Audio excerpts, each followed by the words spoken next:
Good question from Alex back behind me here. Tori's coaching on the floor, so I can jump out here and do this. But if you're interested in learning how to get your numbers, what your numbers are, so we can figure out what kind of progress you are making, go to gritgym.com/SS, and we'll be able to sit down and get those done for you on the InBody. But this is what you need to know about how to determine if you're making the progress that you want or not. If you're losing fat and you're gaining muscle, we're not getting super aggressive on the calories of losing fat, right? So we need to adjust that a little bit if that is not what you want to do. If you're gaining muscle and losing fat at the same time, we're probably getting pretty close. But if you're losing more muscle than you are losing fat, it means that we're not eating enough calories, and that could put us in this like kind of starvation mode sort of thing where your body's actually holding on to fat because you're stressing out your body in a way that it's not going to recover from necessarily as well as what you'd like it to. So it'll just hold on to more fat, and it's going to catabolize your muscle a little bit. Not as hard as you might think to do, okay? If you've done a lot of these InBody scans and seen people do this like month after month after month and go through this and see their progress,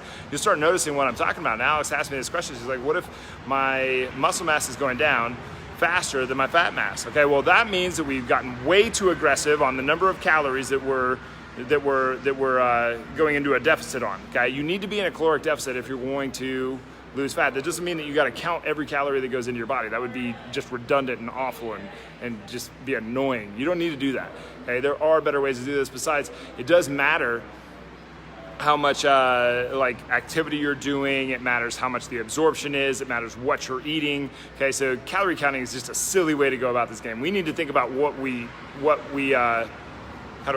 what type of food is going into your body way before we start counting calories. Maybe when we get down to you're trying to get on stage to move around in your skivvies for what do you call those, fitness competitions, which I don't totally understand. Whatever you're into, your thing, it's cool with me.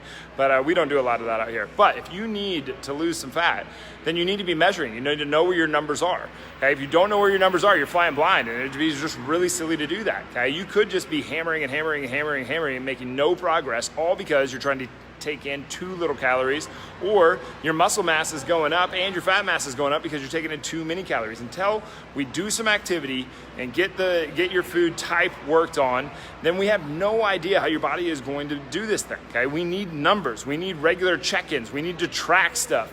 Okay, that's why we have this sort of stuff. But if you're seeing your body, go up in fat and up in muscle, okay, that means that we're taking in more calories than we need. And that's not necessarily a bad thing if that's what you want to go on. Now, if you're seeing more muscle loss than you are fat loss, then we've gotten too aggressive, okay? We want to be somewhere in the middle of those two, probably for most people, okay? So that's how you read your stuff. That's how you determine how you're making the progress that you want versus the progress that you don't want. And if you're interested in learning more about this, getting your numbers done, go to gritgym.com/SS, and we'll have you in, and we will do your numbers, and we'll help you make a plan. But go to gritgym.com/SS, and we'll help you with it.